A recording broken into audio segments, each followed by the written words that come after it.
There's a stretch of forest where even the animals refuse to go. No bird song, no rustle of prey, just an unnatural stillness that swallows sound. Old logging roads vanish overnight, trees rearranged like furniture by unseen hands. Deep beneath the moss, search parties find bones, cleaned, stacked, and never human. Locals speak in riddles, if they speak at all, warning travelers not to whistle or leave food out. It notices generosity. Whatever claims that stretch of land doesn't hunt for hunger. It waits for trespass, for challenge, and when it comes, it doesn't kill quick. The vast wilderness of Kaskelna Wilderness Preserve stretched across southeastern Alaska like an untamed beast. Its hundreds of thousands of acres of pristine terrain, remaining one of the most remote and least explored regions in the state. Within this expansive and rugged terrain, where towering mountains met endless forests, human presence remained minimal and fleeting. It was this very isolation that attracted Carla Humphreys to its rugged beauty in the summer of 2021. Carla, a 42-year-old medical receptionist from Fairbanks, had recently embraced solo hiking as a personal challenge to improve both her physical health and mental clarity. Standing at 5'6" and weighing 358 pounds, she had faced numerous skeptics who questioned her outdoor ambitions. Yet Carla had meticulously planned this 3-day excursion, researching trails, weather patterns, and wildlife precautions for months before embarking on her journey. July 2021 had brought an unusual heat wave to southeastern Alaska, with temperatures climbing into the high 70s. Carla had chosen a moderately difficult trail near Raventon Creek, a stream known among locals for its stunning vistas and relative accessibility. The first day of her hike proceeded without incident. She established camp in a small clearing surrounded by dense spruce trees, approximately 12 miles from the nearest ranger station. That evening, Carla documented her adventure in her journal, noting the sighting of 2 bald eagles and a fox. She had managed the hike better than anticipated, though her knees ached slightly from the day's exertion. As the midnight sun cast long shadows across her campsite, she crawled into her reinforced tent and drifted into an exhausted sleep. The second day brought more challenging terrain, but Carla persevered, using her hiking poles for support as she navigated the rocky landscape. She relocated her camp closer to Raventon Creek, where the soothing sounds of rushing water promised a peaceful night. After preparing a dehydrated meal on her portable stove, she settled in to watch the sunset play across the distant glaciers. It was shortly after midnight when the first unusual sounds penetrated the quiet. Carla initially dismissed the rhythmic thuds as a moose or possibly a bear moving through the underbrush. Following standard wilderness protocol, she maintained her small campfire and double-checked that her food was properly secured in a bear canister placed a safe distance from her tent. The sounds continued for nearly 30 minutes, growing neither closer nor farther away. Carla later recalled to park rangers that the pattern seemed oddly deliberate, not the random movements of a foraging animal. Eventually, the noises subsided, and she returned to her tent, though sleep came fitfully. At approximately 2:15 a.m., Carla was violently awakened by the collapse of her tent. The aluminum poles snapped with sharp cracks as something massive pressed down upon the structure. Tangled in her sleeping bag and the fallen fabric, she fumbled for her flashlight, her heart pounding against her ribs with such force she feared it might rupture. Fighting her way out of the collapsed shelter, Carla managed to free herself into the cool night air. Her flashlight, running on low batteries, cast a weak yellow beam into the darkness. When she directed it toward the tree line, the light revealed what she would later describe as a walking nightmare. Standing at the edge of the dying firelight was a bipedal figure that towered at least 7 feet tall. Its body was covered in dark brown matted hair, with shoulders nearly twice the width of a large man. The creature's face remained partially obscured by the shadows, but Carla reported seeing reflective eyes that glinted with an amber hue when caught in her flashlight beam. The creature did not vocalize. No growl, no snarl, no huff. It simply stood motionless, watching her with what Carla later described as terrifying intelligence. In a panic, she reached for the nearest object, her camp cooking pot, and hurled it toward the figure. This action proved catastrophic. The creature lunged forward with shocking speed for its size. Carla screamed and attempted to retreat, but stumbled on the uneven ground. As she scrambled backward, the creature diverted its attention to her campsite, using massive hands to tear through her backpack and supplies. It ripped open her bear canister with apparent ease, consuming her remaining food provisions in enormous handfuls. Carla seized this opportunity to climb a small rocky outcropping approximately 50 yards from her destroyed camp. With shaking hands, she dialed 911 on her satellite phone. The dispatcher struggled to make sense of her hysterical report, but logged the emergency call at around 2:27 a.m. For nearly 4 hours, Carla remained huddled on the rocks, watching as the creature methodically destroyed her campsite before eventually disappearing into the forest shortly before dawn. Park rangers arrived via helicopter at approximately 6:15 a.m., finding Carla traumatized but physically unharmed, save for minor scrapes and bruises. The rangers documented the scene, noting the destroyed tent, scattered supplies, and unusual tracks that did not match typical bear or moose patterns. The official report cited a rogue grizzly encounter, despite Carla's insistence that the creature she observed was bipedal throughout the entire incident and displayed behavior inconsistent with known wildlife. Following her ordeal, Carla never returned to overnight camping. She did, however, channel her experience into founding an online wilderness safety forum, where she regularly warned solo hikers about the dangers lurking in remote areas, particularly near Raventon Creek. When pressed by members about what exactly she encountered that night, Carla remained deliberately vague in public forums, but privately maintained that what she saw was neither bear nor man, but something that scientific classification had yet to acknowledge. The Koskelna Wilderness Preserve Service subsequently increased ranger patrols in the Raventon Creek area, citing concerns about aggressive wildlife behavior. 3 additional hikers reported unusual encounters in the same region over the following 18 months, though none claimed visual confirmation of a creature matching Carla's description. The vast wilderness of Garlock Ridge Wilderness in northeastern Nevada had long been considered one of America's most isolated territories, a rugged over 100,000-acre expanse of jagged mountain ridges and dense pine forests. The region had once bustled with mining activity in the early 1900s, but by 1987, the area had reverted to near pristine wilderness, visited primarily by adventurous hunters and the occasional backcountry enthusiast seeking true solitude. It was against this backdrop that 2 retired miners, Wendell Clark and Eugene Paletto, decided to revisit their old hunting cabin deep within the wilderness area. The 2 men, both in their late 60s, had spent decades exploring the hidden valleys and remote peaks of the Garlock Ridge Range. Their weathered cabin stood in a small clearing approximately 18 miles from the nearest access road, accessible only by a winding, poorly maintained trail that few outsiders knew existed.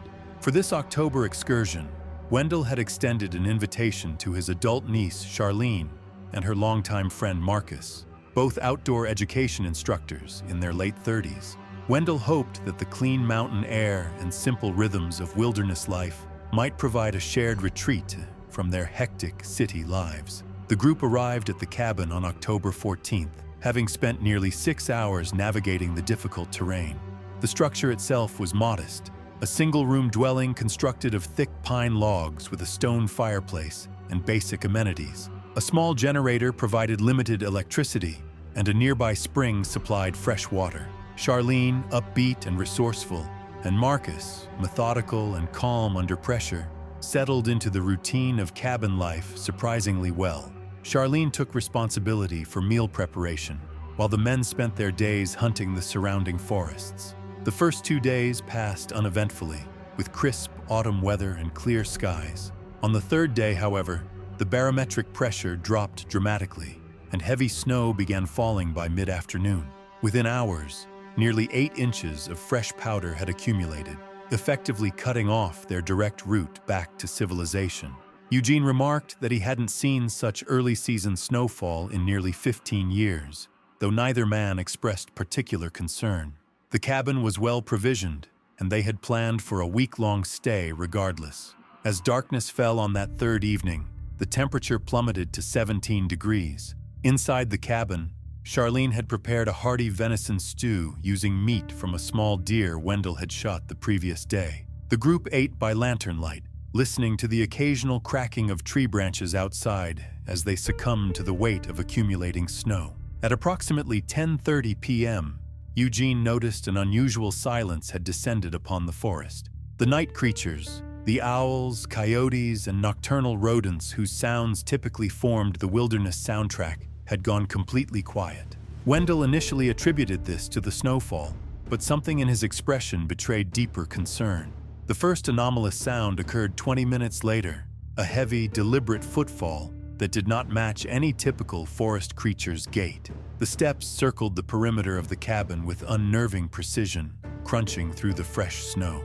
Wendell retrieved his rifle, assuming they were dealing with a curious mountain lion or possibly a black bear that hadn't yet entered hibernation.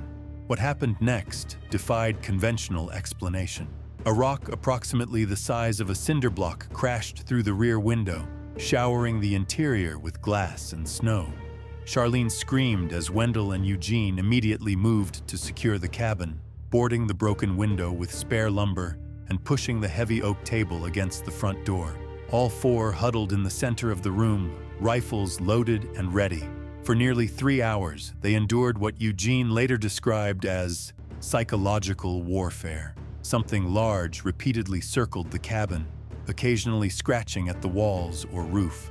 The men remained vigilant while Charlene and Marcus, neither of whom had extensive firearms experience, kept the fireplace burning to maintain visibility. At approximately 2:13 a.m., according to Eugene's wristwatch, the cabin's front door was violently torn from its hinges with a splintering crack that echoed through the small space. The heavy oak door, secured with 3 separate deadbolts, was not merely forced open, but completely ripped from its frame. In the doorway stood a massive silhouette, taller than the top of the frame itself. Eugene fired 2 shots from his hunting rifle, claiming later that he struck the creature directly in the upper torso. The figure retreated with what witnesses described as an otherworldly howl, neither animal nor human in its tonal quality. The creature's departure was followed by several hours of tense silence. Using the damaged door and additional lumber, the group barricaded the entrance as best they could. Wendell attempted to radio for emergency assistance, but the storm interfered with transmission.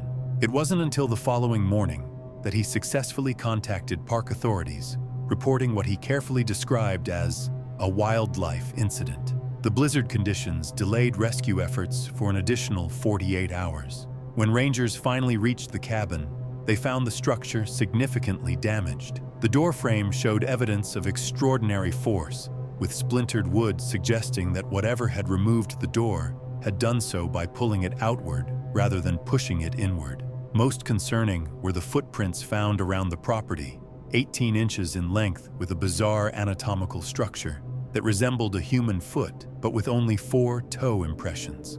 Charlene and Marcus had both sustained bruises and minor lacerations, reportedly from being thrown against the cabin walls during the initial chaos. Though medical personnel attributed the injuries to panic-induced accidents, both maintained that something had reached inside before Eugene's shots drove it back. Official reports classified the incident as an aggressive black bear encounter, noting that hunger and pre-hibernation behavior could explain the unusual aggression. Eugene, however, insisted until his death 3 years later that what he shot at was bipedal, covered in dark hair, and stood well over 7 feet tall. Most tellingly, he remarked to close friends that despite hitting the creature with 2 direct shots, he never found a single drop of blood in the snow the following morning. Neither Charlene nor Marcus ever returned to the backcountry. In 1992, Charlene self-published a memoir titled The Beast That Broke My Silence, which gained modest attention in cryptozoological circles, but was largely dismissed by mainstream reviewers. The Garlock Ridge Wilderness Cabin was never rebuilt, and the location gradually faded back into the anonymity of the wild Nevada landscape. Hautes-Pyrénées, France, August 2004. The Pyrenees mountain range, stretching along the border between France and Spain, had remained one of Europe's last genuine wilderness areas. despite centuries of human settlement in the valleys. The higher elevations retained their pristine, almost primeval character. The Hautes-Pyrénées department in particular featured some of the most spectacular and least traveled terrain in Western Europe, where ancient shepherding paths wound through landscapes untouched by modern development.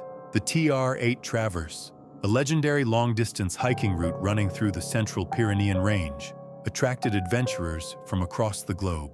In August 2004, this challenging trail became the setting for an encounter that would forever change the lives of two French women.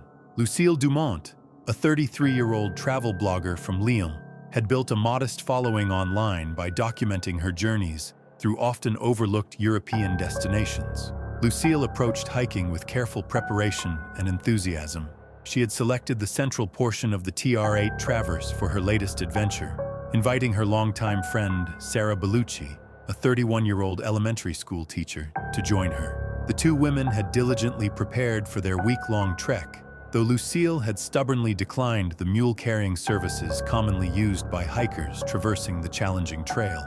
She viewed such assistance as undermining her personal achievement, preferring instead to carry her own equipment regardless of the additional strain. Sarah, more pragmatic but loyal to her friend, had reluctantly agreed to this arrangement. Their journey began at the village of Cotteret on August 14th, with perfect weather conditions greeting their departure.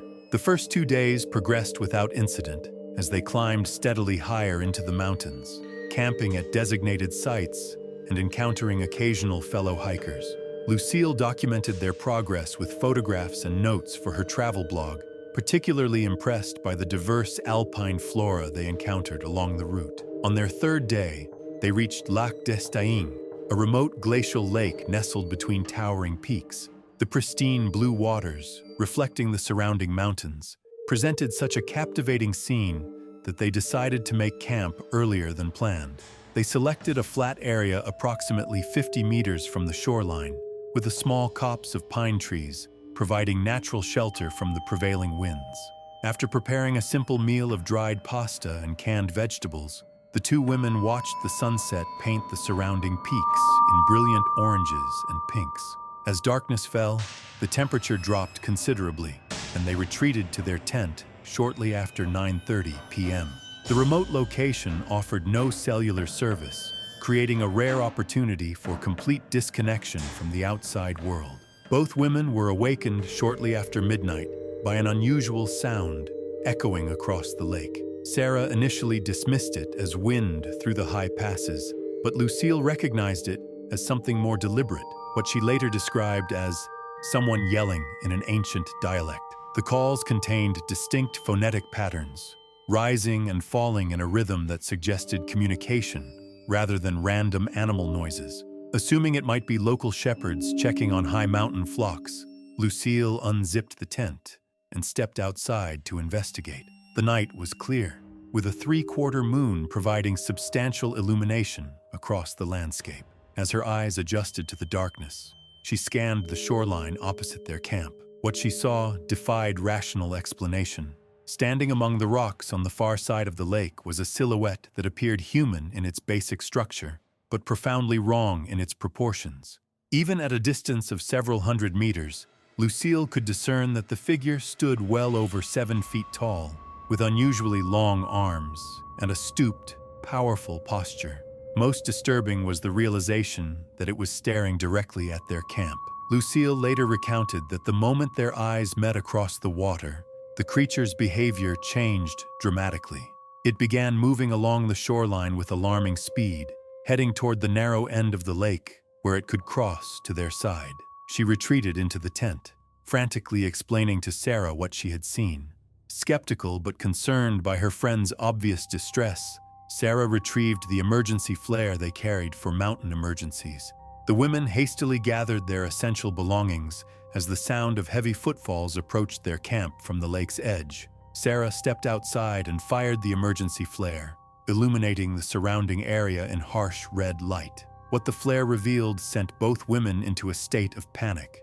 A massive, hair-covered figure now stood less than 30 meters from their tent. The creature recoiled from the sudden light, but did not flee. Instead, it emitted a high-pitched screech that Sarah later described as like metal tearing against metal. In their desperate attempt to escape, Lucille tripped over a tent stake, falling heavily to the ground.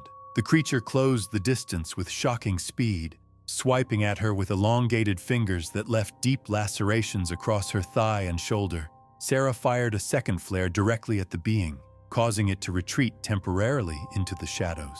This momentary distraction allowed them to begin moving toward the marked trail, though Lucille's injuries significantly slowed their progress. For nearly 4 hours, they made their way through darkness, convinced they were being followed, though no direct attack came. Shortly before dawn, they reached a small outpost used by seasonal shepherds, where they found temporary shelter. Lucille's wounds, while painful and bleeding, were not life-threatening.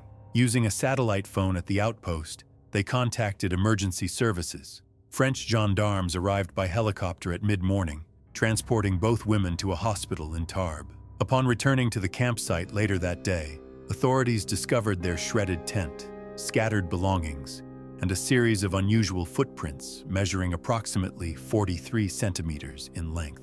Most intriguing was the discovery of a small tuft of unidentified hair caught on a branch near the campsite. The hair, described as coarse and grayish-brown, was collected as evidence but never officially analyzed. The official report classified the incident as an encounter with a European brown bear, despite the fact that bear populations in the Central Pyrenees were vanishingly small in 2004. Several experienced mountain guides from the region questioned this conclusion, noting that bear attacks in the area were virtually non-existent and that the described behavior matched no known ursine patterns. Lucille spent 3 days in the hospital recovering from her injuries. The lacerations required 27 stitches across her shoulder and 17 along her thigh. What troubled her most significantly, however, was the psychological trauma of the encounter. Upon returning to Lyon, she underwent therapy for post-traumatic stress disorder and gradually withdrew from her once active outdoor lifestyle. Though she eventually resumed her travel blogging career, Lucille never again ventured into remote wilderness areas, confining her subsequent travels to urban environments and populous tourist destinations.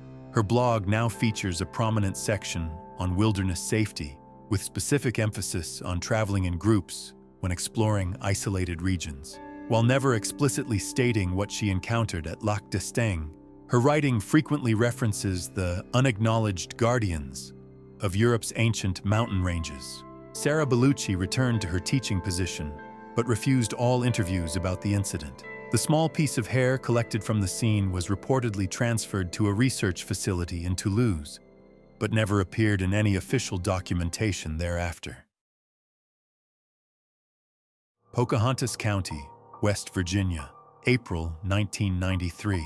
Slate Mountain rose from the ancient Appalachian landscape like a sentinel of forgotten times, its densely forested slopes harboring secrets dating back to the earliest European settlements.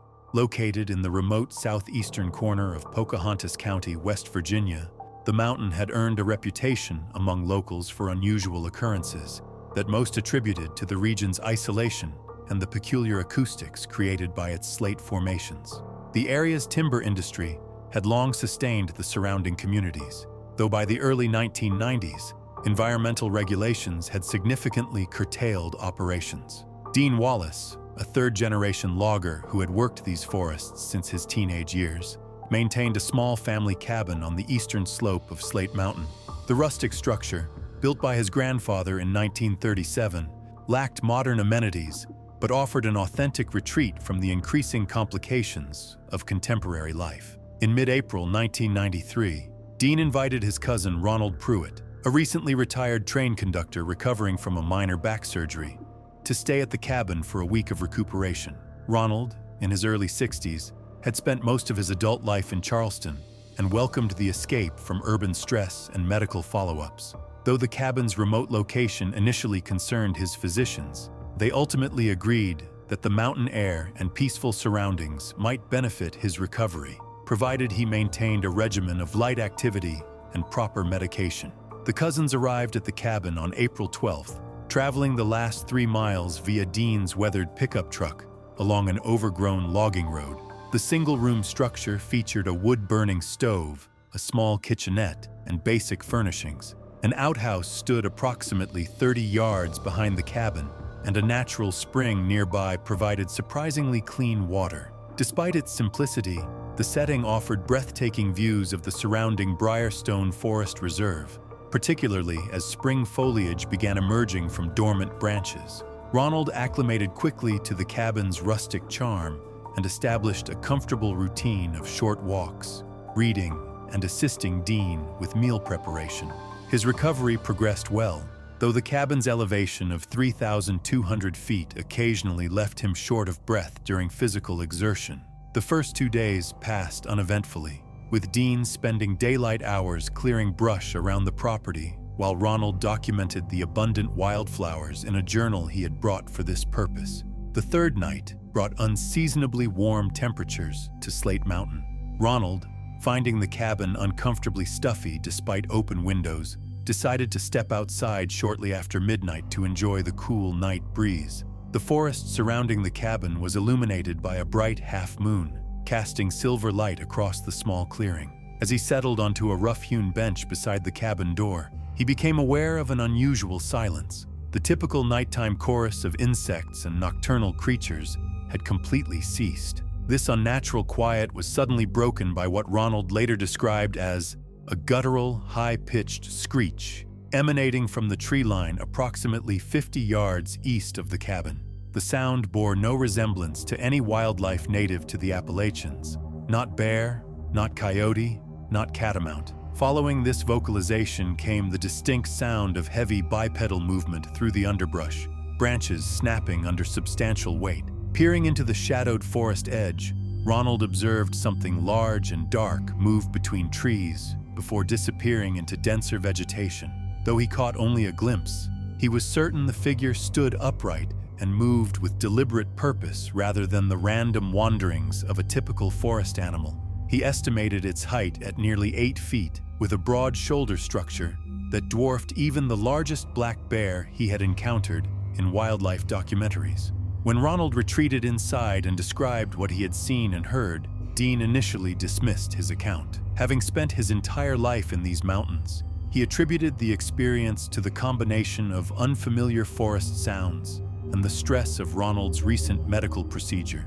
He assured him that black bears occasionally investigated human dwellings out of curiosity, but rarely posed genuine threats. The following evening, however, Dean's skepticism evaporated. Shortly after sunset, as the cousins finished a simple dinner of canned stew and cornbread, they heard splintering wood and a heavy crash from behind the cabin. Rushing outside with a battery-powered lantern, they discovered the outhouse completely destroyed, not merely damaged but physically uprooted from its shallow foundation and tipped onto its side. Deep impressions in the surrounding soil suggested the structure had been deliberately pulled from the ground rather than toppled by wind or other natural forces. As Dean examined the destruction, movement at the forest edge caught his attention. Raising his lantern, he briefly illuminated what he would later describe only as something that had no business existing in these woods. Without hesitation, he retrieved the .357 revolver he kept in the cabin for protection against aggressive wildlife. When the figure moved again among the trees, Dean fired 2 shots in rapid succession. The creature retreated uphill at remarkable speed, crashing through undergrowth with such force that saplings snapped in its wake. The gunshots alerted the nearest neighbors, the Henderson family, who lived approximately 3/4 of a mile downslope. Tom Henderson and his adult son arrived 20 minutes later, armed with hunting rifles and concerned by the unusual report of gunfire outside of hunting season. Upon examining the destroyed outhouse and the peculiar tracks surrounding it, Tom confirmed that the destruction could not have been caused by any known local wildlife. The footprints, while partially obscured by forest debris, clearly showed a pressure ridge and toe configuration inconsistent with bear or other quadrupedal creatures indigenous to the region.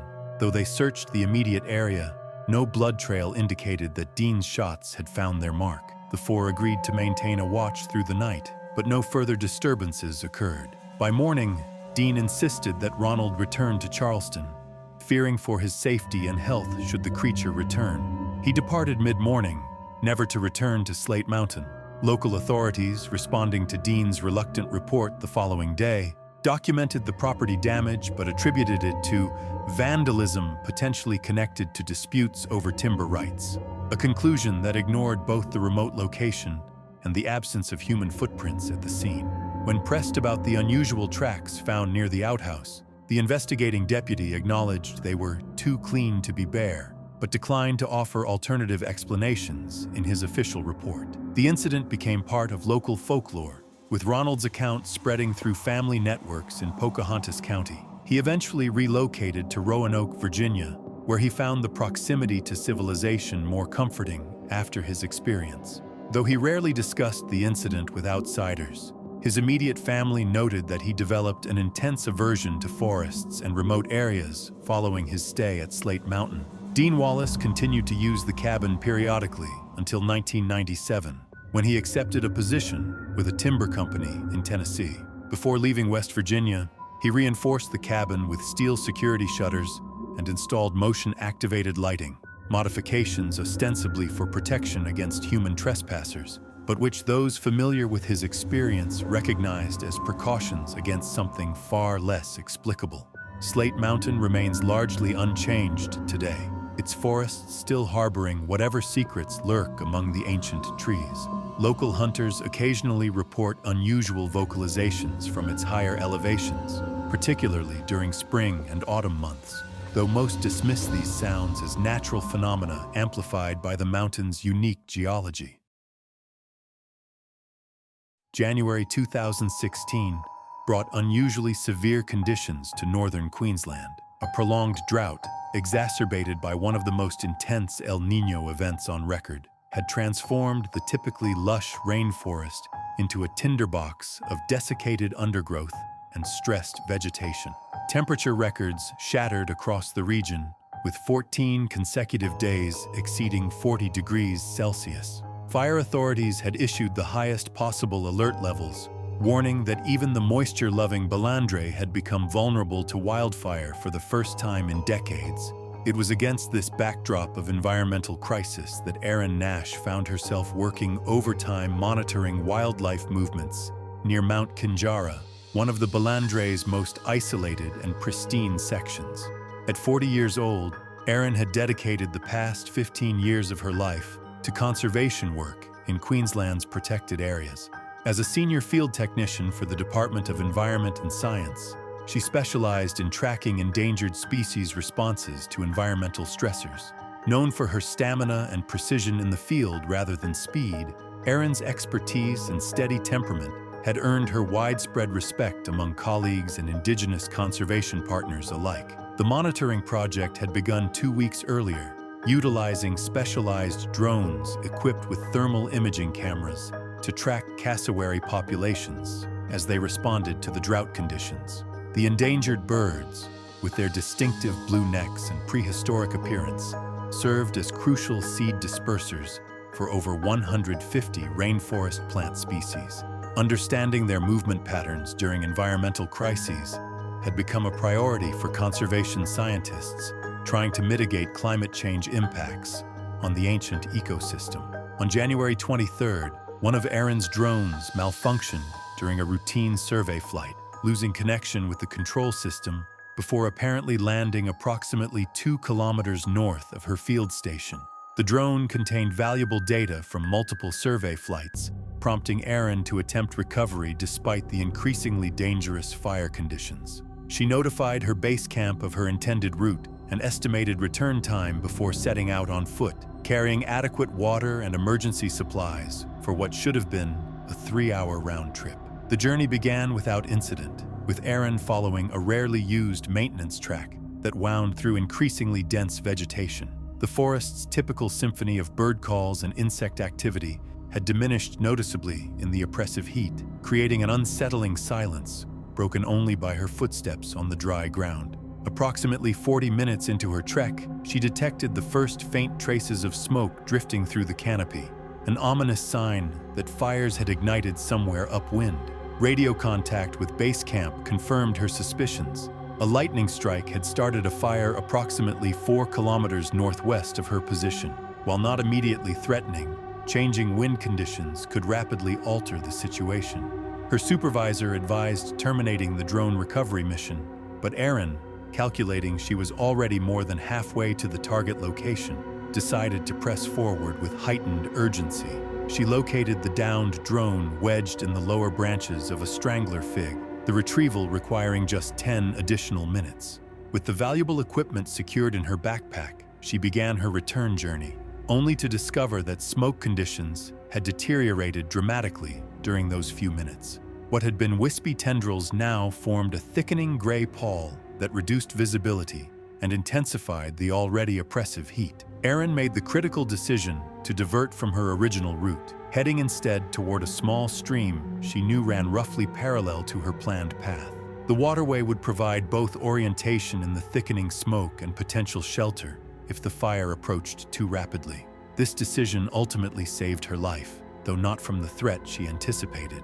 As smoke began curling more heavily through the understory, Erin reached the shallow stream and waded into its meager flow, which had been reduced to isolated pools connected by trickles of water. She paused to soak her cotton shirt, a basic wildfire survival technique to protect against heat and airborne embers. It was at this moment that she became aware she was not alone. What she initially mistook for a shadow among the trees resolved itself into what she later described as a moving wall of hair, a massive bipedal figure standing motionless on the opposite bank, partially obscured by foliage yet unmistakably watching her. The smoke and poor lighting conditions prevented clear observation, but Erin estimated the figure stood at least 2 meters tall, with unusually long arms and a powerful hunched posture covered entirely in dark, shaggy hair. Caught between advancing smoke and this unknown creature, Erin made the instinctive decision to remain absolutely motionless. Drawing on her wildlife management training, she avoided direct eye contact while maintaining peripheral awareness of the figure's position. For approximately 10 excruciating minutes, neither moved, Erin standing waist-deep in the stream, the creature observing from the shadowed bank just 15 meters away. What happened next defied Erin's scientific understanding of Australian fauna. The creature began moving parallel to the stream, matching her position from the bank whenever she attempted to continue downstream. It exhibited clear signs of intelligence, anticipating her movements rather than simply reacting to them. Most unnerving was its silence. Despite its size, it navigated the dense undergrowth with minimal sound, displaying a familiarity with the terrain that suggested it was not merely passing through, but intimately acquainted with this section of forest. The standoff might have continued indefinitely had circumstances not intervened. The distinctive thump of an approaching firefighting helicopter broke the strange communion. As the aircraft passed overhead, momentarily visible through gaps in the canopy, the creature retreated into denser vegetation. Erin seized this opportunity to move rapidly downstream toward her original route, her scientific curiosity now thoroughly overridden by survival instinct. The helicopter crew, having spotted her through a break in the canopy, initiated rescue operations. Erin was extracted via winch less than 20 minutes later, suffering from smoke inhalation and dehydration, but otherwise physically unharmed. The drone data, still secured in her waterproof backpack, was recovered intact. During her subsequent debriefing, Erin's account of the unknown creature was documented, but largely dismissed by department officials, who attributed the sighting to stress, dehydration, and poor visibility caused by smoke conditions. Her medical evaluation included treatment for minor carbon monoxide exposure, which doctors suggested could explain the hallucinatory experience. One junior firefighter, however, later approached Erin privately to share that during their aerial survey, he had briefly spotted something large moving through the canopy below that matched no known profile for the region's documented wildlife. His observation never appeared in official reports. Within a month of the incident, Erin Nash resigned from her position with the Department of Environment and Science, citing health concerns related to smoke exposure. She relocated to Melbourne, where she established a small studio focused on wildlife art. Her paintings, which gained modest attention in conservation circles, frequently featured detailed rainforest landscapes with subtle, partially obscured figures visible only upon careful examination, tall, dark silhouettes watching from shadowed forest edges. The section of the Balandre where the encounter occurred suffered significant damage in the 2016 fires, with over 2,000 hectares burned before seasonal rains finally extinguished the blaze. Indigenous rangers from the eastern Kuku-Yalanji people, traditional custodians of the land, noted that the area had long featured in tribal stories warning about entering certain rainforest sections during drought conditions, not because of fire danger, but because such times might force the forest's most reclusive inhabitants to reveal themselves. The Skeena River Valley winds through the rugged interior of British Columbia, a remote corridor of towering cedars and misty mountains. In 1974, much of the region remained untouched by modern development. Indigenous Gitxsan and Tsimshian communities had lived here for millennia, with oral traditions warning against certain areas, including Skeleton Creek, named for its vertebrae-like rock formations, not human remains. In late September of that year, 5 friends from Vancouver ventured into this wilderness on a 4-day canoe trip. Gloria Jensen, 47, a museum curator and avid naturalist with a passion for birdwatching. Jared Simons, 53, an accountant and amateur photographer. Owen Lee, 29, a graduate student studying indigenous plant use. Martin Blackwood, 36, a wilderness guide. And Vivian Nakamura, 34, a nurse who joined last minute. Their journey began on September 21st under perfect autumn conditions. The first 2 days went smoothly as they paddled 20 miles downstream and camped each night. Gloria, though not particularly athletic, brought steady energy and enthusiasm, documenting the trip carefully in her journal. On the 3rd day, they reached the confluence of Skeleton Creek and set up camp at a high clearing Martin deemed ideal. Though Owen noted that local indigenous guides avoided the spot, the group dismissed the concern in favor of practicality. After setting camp, they split up to gather firewood, agreeing to return in 30 minutes. When Owen didn't return after an hour, they launched a search. Vivian soon found his water bottle along a faint trail, surrounded by signs of a disturbance. With darkness falling, they were forced to postpone further searching until morning. That night, no one slept well. Jared reported hearing strange, wooden knocking sounds and guttural noises unlike any animal he recognized. The group kept the fire going and stayed alert, though nothing approached the camp. At dawn, they resumed their search. Vivian's whistle signaled discovery. Owen's body, found partially submerged in Skeleton Creek, his neck broken at an unnatural angle. The surrounding area showed signs of a violent struggle, but not a bear attack. Nearby mud bore 17-inch bipedal footprints with 5 toe impressions. As they prepared to retrieve his body, Jared spotted a dark figure nearly 8 feet tall, watching them from the trees. When he shouted, it vanished into the forest with startling speed. Authorities arrived by helicopter that afternoon. The RCMP and medical examiner found Owen's injuries indicative of extreme force, with shattered vertebrae and bruises suggesting he'd been thrown. Coarse dark hairs, matching no known local species, were collected nearby. Despite Jared's testimony and the physical evidence, the official report listed the death as a misidentified bear incident. No local indigenous representatives were consulted during the investigation, though several elders visited the site quietly afterward. Jared never accepted the official explanation. He eventually left his job, moved to a remote cabin near Terrace, and dedicated himself to researching similar wilderness encounters. Martin gave up remote guiding. Vivian incorporated the experience into her emergency medicine training, and Gloria began carrying a rifle on future trips. Owen's death certificate cited wildlife encounter, with no species listed. His remains were returned to his family in Vancouver. Among local outdoorsmen, Skeleton Creek gained a reputation. Some now leave offerings, tobacco, cedar bundles, at the trailhead in quiet acknowledgement of something unexplained. Hair samples collected at the scene reportedly reached a local university lab in 1976, but no findings were ever published. When journalists inquired in 1983, officials denied the samples ever existed.